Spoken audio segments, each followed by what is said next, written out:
meanwhile, the opposition having left no stone unturned to go all out to criticize this visit, from calling it tokenism to saying that it is a whitewash of the crisis, to saying that the Prime Minister is visiting Manipur to divert public attention.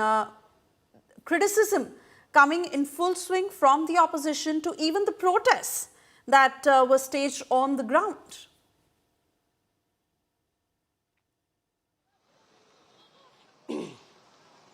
Well, absolutely. The Congress did protest on the ground. In fact, we could play out the interview with Bimal Akoijam, who is the MP, Congress MP from Inner Manipur. He's back in the state. In fact, he got an invite, he told us, last night from the state government, inviting him to attend this program and also the one at Churachanpur. I did ask him whether or not he will be able to attend that program. He said that he wishes he could attend the program as a Meitei in Churachanpur, but he had asked for additional security to be provided to him, apart from the one that he already enjoys as an MP. But this is where, the mistrust comes in, because there is still so much of animosity and mistrust between these two communities, the Meitei groups here in the valley and the Kuki-Zo tribal community, that even though the dialogue process is on and several rounds of negotiations have come underway, there is a SOO agreement that has been carried out with some of the underground organizations. The arms have been recovered. So quite a lot of activity has taken place in the past 7 months, but a lot needs to be done, especially to somehow bridge the gap. And perhaps one factor that could initiate this entire process is the return of the internally displaced people. Will they be able to return to their own places? The onus clearly lies on the government, in the administration. They will have to ensure that if one single Meitei Indian citizen, if they wish to visit Churachanpur, get back to their house in those areas which had been vandalized, broken down, that the government will be able to provide them security. It's the same with the Kuki-Zo community. Whoever was working here 2 years back when the crisis first unfolded, they were attacked, they were targeted here in Imphal and in the valley. They had all fled to Churachanpur. Will the state administration be able to guarantee their safety and security if they return to their homes in those areas, in those localities where they were in large numbers? So this has to happen. Unless that happens, unless people are still there in the relief camps and relief camps are operational in Manipur, I don't think there will be a sense of closure.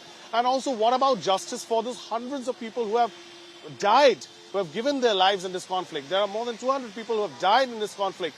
What about closure and justice for those families? Those cases are on. You remember that horrific visual of 2 women being paraded naked on this, somewhere in the suburbs of Manipur, in the rural belt, and they were molested and they were gang raped.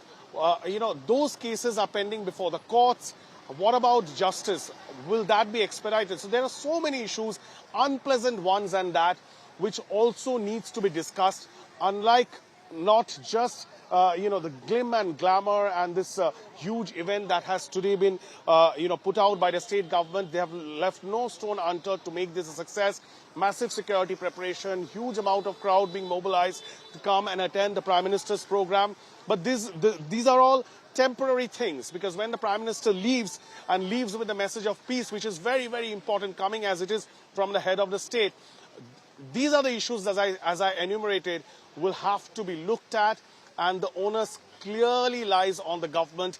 And here, under President's rule, it is the central government which will have to answer these very difficult questions and probably also provide solutions to them.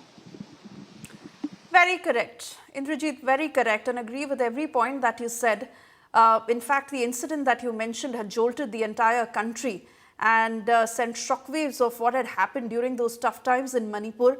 But this cannot just be a mere eyewash. There have to be larger issues that need resolution and peace that trickles into every part of the state, where it comes to the two communities feeling safe, and most importantly, to be able to go back to their homes to resume livelihood is the bigger challenge that lies in front of the government.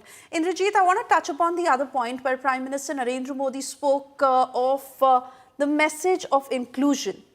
And he said that there was a time when decisions were made in Delhi. It took decades to reach here, but now that is not the case, because now Manipur is progressing together with the country. In fact, he pointed out, highlighting the welfare schemes, where he said that nearly 60,000 homes were built in Manipur under the centre's housing program, providing dignity and security to thousands of families. And he also said that there was a time when tap water a decade ago reached only 25,000 to 35,000 homes, but now it covers more than 3.5 lakh households in the state.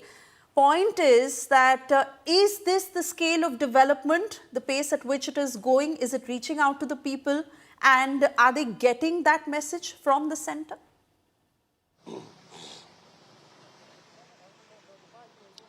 Well, there's no doubt about the fact that there has been a renewed focus on India's northeast in the past 1 decade under the leadership of Prime Minister Modi and under the BJP government. So it's clear, it's visible.